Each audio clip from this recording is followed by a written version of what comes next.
Well, it's been a thorny issue within the African Union. Neither candidate got a majority of the votes in the previous round, and that's exposed serious political fault lines within the African Union. Members have to choose between a candidate from Gabon and South Africa, and as the second round nears, many are watching to see how this impasse will be resolved. Let's take a look at this for a bit more clarity on what could be the implication.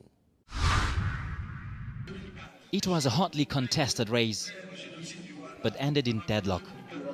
Incumbent African Union Chairman Gabonese national Jean Ping up against Nkosazana Dlamini-Zuma of South Africa. All this to secure the AU's top job. In the initial race, both candidates failed to win. Through 3 intense rounds of voting, the contest was tight. In the 4th round, Ping stood alone. But up to 20 countries abstained, leaving him short of the necessary 2/3 majority vote needed to win. Diplomats said the mass abstention was a vote of no confidence in Ping's leadership. The deadlock revealed a glaring split along the lines of language. Ping represents the French-speaking bloc of countries that carefully guard their hold on leadership, while Zuma represents Anglophone countries. But some say South Africa blew it because the country's foreign policy is often too aligned to the West.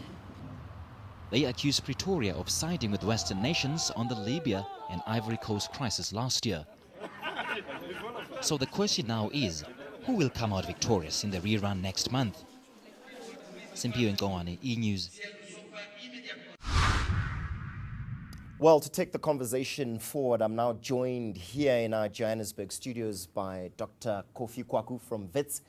And joining us in our Pretoria studios is Dr. Matleng Matlo from the Africa Institute for South Africa. But before we get into our conversation, and gentlemen, thank you so much for joining us on Africa 360. Let's take a quick look at how the rules apply in terms of this next round of election. Well, basically, in terms of the rules established by the African Union, the chairperson must get a majority of 2/3 of the votes to be elected.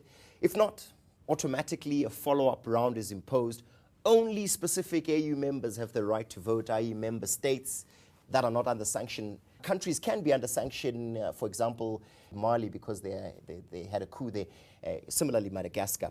The African Union Constitutive Act also stipulates that 10 key members of the African Union Commission are to be elected every 4 years. Kofi Kwaku, when you look at these rules, why is it that the rules haven't allowed for an effective, successful election in the first round that we saw in Addis Ababa? It is clear that the rules are cumbersome. How can you vote 4 rounds and not being able to determine a winner? Obviously, we know it's not a win-win zero-sum game. We want somebody to win and take the whole continent. But at this stage, the rules must be made simple enough. And my suggestion in looking at these, I would suggest a 2-round rule. Winner takes all at the end of the second round, and that should be easier. That would have helped people move forward. And because we haven't had such a simple rule, it hasn't helped us, and we're stuck now in the middle of all sorts of unity problems, and we need to review the rules to make it work, to make them work. Dr. Matlo, do you agree with what Kofi Kwaku has been saying about the rules? Too cumbersome, probably require review, considering the fact that it's possibly one of the first times where we've seen 2 candidates vying, going head-to-head like we've seen now. I don't have a problem with changing the rules like Kofi is saying, but I think I would say maybe not during this particular elections. And if the rules should be changed in this particular elections, the 4 rounds should stay.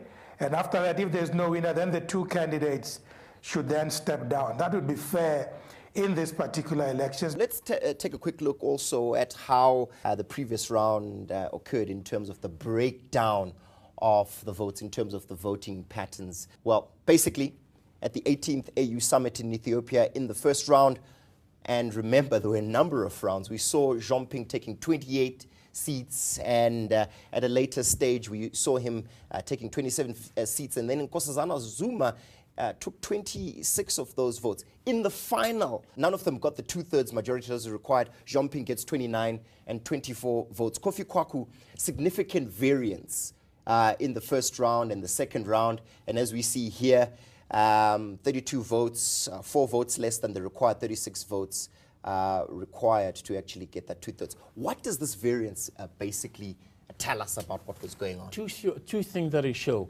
The first one, that we have a very tight race. In fact, you should be giving credit to Dr. Nkosazana Dlamini-Zuma because she fought really hard to get to that point. Yep. Nobody or very few people gave her credit to get to that point. Yep. And I've said this many times that it would be tough for Jean Ping, but it also was going to be tough for her.